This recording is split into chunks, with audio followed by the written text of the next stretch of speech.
PlayStation just wrapped up their June State of Play, which is basically kicking off one of the busiest weeks in gaming news in quite a long time. The Switch 2 is being released right now worldwide, and I'll be picking mine up later tonight. SGF is on Friday, the Xbox Showcase is on Sunday. There is a lot going on and needing to talk about. And so this showcase, I think, really kind of sets the initial tone for, I think, what we have to look forward to. And it was a pretty good one. State of Play in general is a presentation type that I know definitely gets flack pretty often, either from the number of games that have been shown or the lack of first-party support. And while I do wish there was a little bit more first party of this one, maybe just like one more game, I think what they had to showcase both for PlayStation first party and a lot of third party partners was a very good time. There were some very strong announcements, a couple surprise reveals, and I just want to really focus on the ones that were a very pleasant surprise to me, starting with what is by far my favorite reveal that happened. This was shortly rumored right before the showcase happened. Final Fantasy Tactics Remastered is real. And not only is it real, but we actually have a release date, and it's this year. Tactics is by far one of my favorite games of all time. It is something that I consistently list in my top 10, if not top 5 games that I've played in general. And this is something that's been rumored for a long time. We heard about it way back with the Nvidia leak, which, most of those games came out to be true, but there are quite a few we're still waiting on, and this was one of them. And it has finally been confirmed. We know the full title of it is Final Fantasy Tactics: The Ivalice Chronicles, and one of the very interesting things about this reveal is that this game is not only a remaster of the original, but also includes a version of the original that you can play. So if you don't want to have any of the updated stuff, you don't want any new content, you don't want any voiceover, you have the ability to play classic mode, where the only change from the original is that they are using the translation from the War of the Lions version that came out on PSP, which is a good thing because the original translation for Final Fantasy Tactics was not great. There were a lot of very bizarre choices that happened with that game, and so that being the one change to the classic mode is something that I'm totally down for. And then there's the remastered mode where you're getting stuff like a new optional difficulty that makes the game easier. They have redone the UI as well as the visuals, which is something I want to touch on a little bit. There's going to be new story content as part of it as well, and voice acting has been added as well, which is a major addition. Now, it seems so far like the way this game works is that you have your option between these two versions of the game, just all in one way or the other.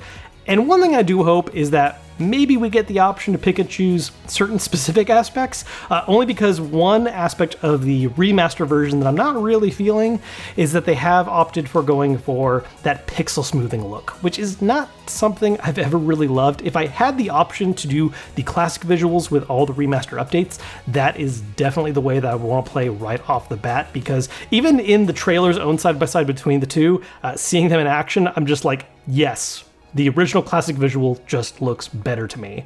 After the PlayStation State of Play, we did get a little bit more info about this game. It is coming out on basically everything. It is coming to PS4 and PS5, but will also be available on Switch, Switch 2, Xbox systems, PC, and there is a collector's edition that is exclusive to the Square Enix store that comes with a bunch of different little fancy things. The main 2 stars of the show being a set of mini Chocobo plushies in the 3 colors that Chocobos show up in that game, and a statue of the main character, Ramza. There's a lot of cool stuff that happened at the State of Play, but this is by far my personal favorite announcement. Again, this is just one of my favorite games of all time, and I've been hoping to have a new way of being able to play it on modern systems, just updating it a bit for modern audiences and giving more people the chance to jump in on it for the first time. And with how remaster and remake happy Square Enix has been, it just felt like something that had to happen at some point, and it is finally here. Okay, now rewinding back to the start of the State of Play, there was a very strong opening of the show between a bunch of different titles.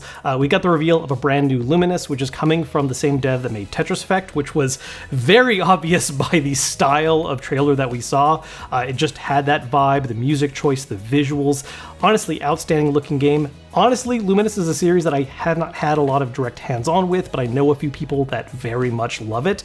And based on how much I enjoyed Tetris Effect and that whole experience, this is certainly something that I want to dive into and try for myself. We do not have an exact release date for it just yet, but it is slated for sometime in 2026. After that, we got brand new footage for Pragmata. This is a game that Capcom revealed a ways back at the start of the PS5 lifecycle, and originally was supposed to come out a couple years ago, and then didn't, and we haven't heard about it for quite some time, and we finally got an update showing a bunch of gameplay. It looks to be something that is similar in style to what Capcom has been doing with the Resident Evil remakes, where it is a third-person shooter leaning a little bit towards focusing on the over-the-shoulder style. One big difference is that this is a far future style setting, including the main character not only in a full power suit looking thing, but also having a companion they work with that is a little robot girl that can do things to interrupt and mess with enemies. This is something where, what little bit of gameplay we saw looked good. I want to know a little more context. I want to see how it really feels to play firsthand, but given how much I've enjoyed the Resident Evil remakes, this is immediately something that is much more on my radar. I also really appreciate the willingness to poke fun at itself a little bit, because the trailer ends with this little post-it note that's like, yeah, coming out in 2022 or 2023, or sorry about that. It's actually coming out 2026. It's real. It's still happening. Very happy to see it actually make its return here, and it is another title to look forward to. And then while Final Fantasy Tactics was probably the biggest pleasant surprise for me, another game that I would not have put on my bingo card, but was very happy to see, Romeo is a Dead Man. This is a brand new game coming from Grasshopper manufacturer and Suda51, which is immediately evident the moment you saw the gameplay for that kick in. The whole very opening trailer for the game was very bizarre, and I think was one of the more kind of weird pushes we had in State of Play, which is something that I'm always for. I like when PlayStation is willing to have some weird stuff in a showcase and not just fun, polished 3D cinematic action games. So seeing that trailer segue then into the Romeo is a Dead Man gameplay looked fantastic. Suda is one of those devs where I'm just always ready to be on board for whatever project is happening next. They are some of the most uniquely interesting action games where the core combat is likely going to be solid. It might need a little polish somewhere, but the accompanying story and just general tone of the game is going to be absolutely worth playing. Which, speaking of incredible tone, Silent Hill F. We already have seen some little bits of gameplay for this over the past year. Konami has been revealing a bit more piece by piece, and we finally got much more extensive gameplay as part of the State of Play, and it looks absolutely incredible. As someone who is a fan of Silent Hill, as well as the writer for this game, Ryukishi07, who is responsible for games like Higurashi, this is just going to scratch a very particular itch for a Japanese horror game that I cannot wait to see the full form of. Konami's handling of the Silent Hill IP has definitely been a little bit all over the place. We've had some successes, we've had some losses. The Silent Hill 2 remake I thought was excellent, but some of the other recent projects were a little bit more on the miss side. But just based on the talent that is working on this title and everything we're seeing so far, this looks like a potential breath of fresh air for the franchise that it just very much needs. And while it's never going to, I think, exactly capture what made the original series so special, this could be a very strong entry for a new direction moving ahead. Next up, Bloodstained: The Scarlet Engagement. This is a brand new Bloodstained title that is not opting to have a 2 or any kind of number in it, so I'm curious if it's meant to be a direct sequel, or maybe it's playing around being a spin-off, doing its own thing. For those of you that don't know, Bloodstained is basically a spiritual successor to the Castlevania franchise, specifically the 2D Iga style ones, the Metroidvania entries, and this one looks like it's also pointing back a little bit to specifically Castlevania Portrait of Ruin, where a very big focus was not only on the usual Metroidvania stuff, but also controlling 2 characters at the same time, each having their own unique strengths and weaknesses, reasons to use them, as well as special combo attacks they can do together. The original Bloodstained: Ritual of the Night I thought was a very solid game. It did not become one of my top favorite Metroidvanias by any means, but it was a good entry, and I absolutely love the other spin-off titles, Curse of the Moon. And so this is a franchise that I definitely want to see pick up the pace and maybe get a little bit more polish. I think Ritual of the Night was a very good first attempt, and if this one can learn from all the right mistakes in that one, I think this could be a very special game. There are a couple other games that they kind of sped through a little bit that we have seen before and I am excited about that I want to go hands-on with. Ninja Gaiden Ragebound, which is the new 2D style Ninja Gaiden game coming out, looks excellent. Got to see a lot more gameplay at length, which is looking really nice. On top of that, we got another look at MGS Delta, including a bit more of the Ape Escape content that's being added in. This is another game that, to be honest, I am a little bit more mixed on, just because I do love the original series so much, and while this is primarily a remake, the fact that this is being done without Kojima's involvement just feels a little bit weird to me. I'm going to end up checking it out, and I hope it's an excellent remake. It's just gonna be a game I feel a little bit weird about no matter what. Another one of the bigger surprises at the showcase was Team Ninja revealed a new Nioh game, Nioh 3. Very surprising considering how many games Team Ninja is already working on all at once, given it is in collaboration with other studios for some of those other titles, like the Ninja Gaiden 4 being done with Platinum. But this is a brand new Nioh title coming out in 2026, and even more interestingly is the fact that there is a demo for it coming out today, which is quite far in advance. It seems like this might be the kind of situation where they're looking for some user feedback. Maybe they have a little more time to still dial in the gameplay and polish it a bit and figure out whether or not how it's designed right now is clicking with the audience. So if you're a big Nioh fan, you should probably check out that demo as soon as possible and send any feedback you can to make sure that the final game is as good as people want it to be.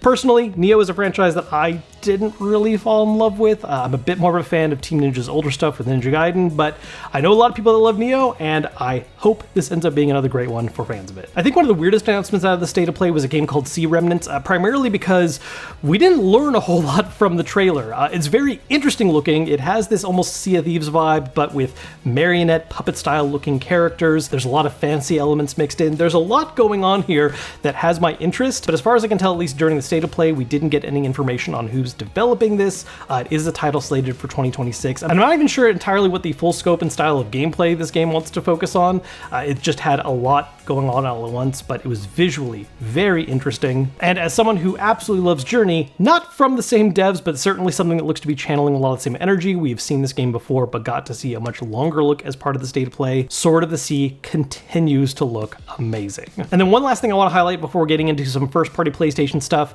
the last big reveal was we got to see some gameplay for the upcoming James Bond game coming from IO Interactive called First Light 007. I have enjoyed IO Interactive's other games. The Hitman series is fantastic. I like James Bond, and everything that we saw in this trailer looks good. I want to see a bit more of the actual gameplay in action, a little more extensively, and they are having their own showcase coming up this Friday, so maybe we'll see some more there. But at least the bits and pieces that we got from this trailer does look pretty good.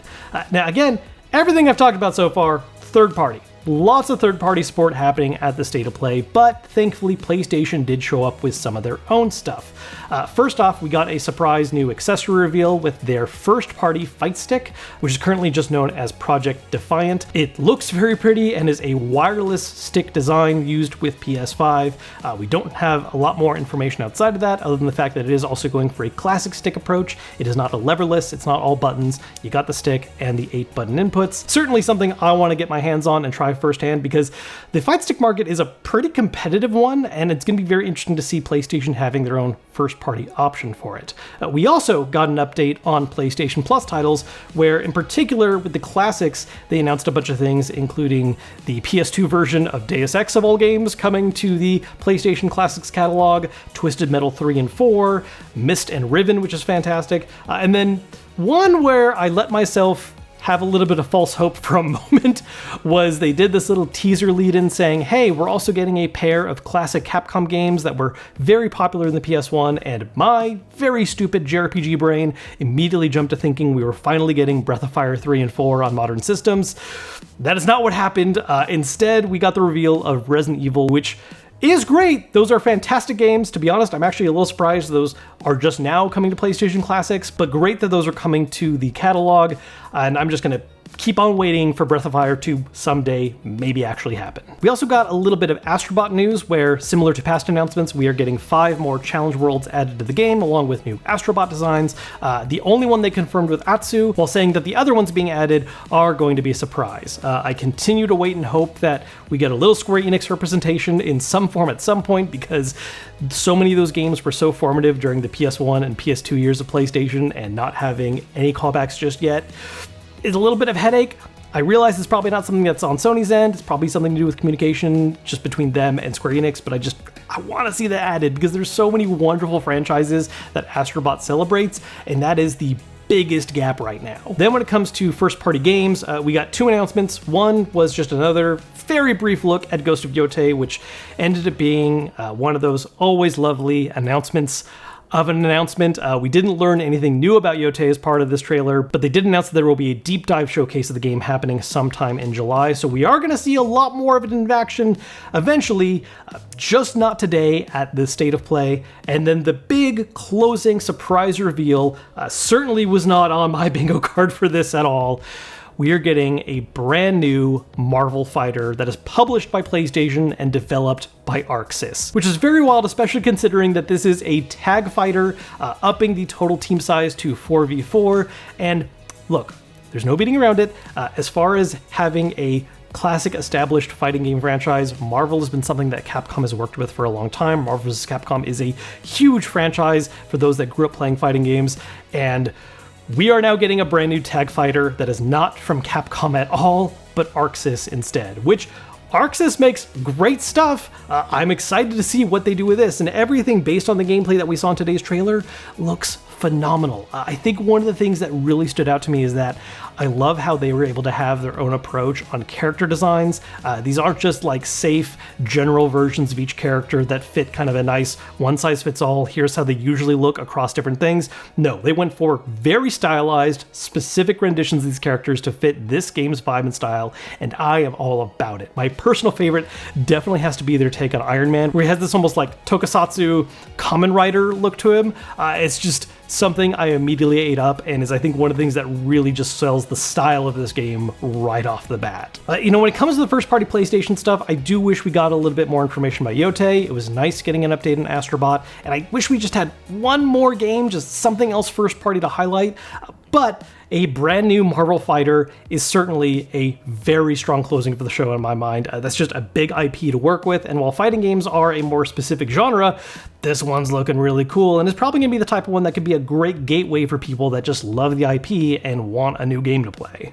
All in all, definitely one of the better State of Plays we've had, possibly the best one if I'm being honest. It's been a little while since I've gone over all the past ones, but I know a lot of them have been much more on the miss side for a lot of people, and this felt like a much stronger showing. It was not only just absolutely jam-packed with games, but we had a lot of great third-party support, some big reveals, lots of variety, and first-party, while still not quite as strong as I want it to be, was a lot more present than it's been in some other things. Something else I noticed too is the fact that we didn't really have any kind of major focus on live service games this time around, which, as someone who doesn't really care for live service, is something I prefer, and it's something that I think a lot of people have been getting a little bit tired of for PlayStation. There's just been a lot of mixed reception reactions to most of their attempts of tapping into that market outside of Helldivers 2, so taking a break this State of Play and focusing on all the other titles, definitely something that I am much more about. So those are my thoughts on the June State of Play from PlayStation. Let me know down below in the comments what you guys thought. What games were you excited about?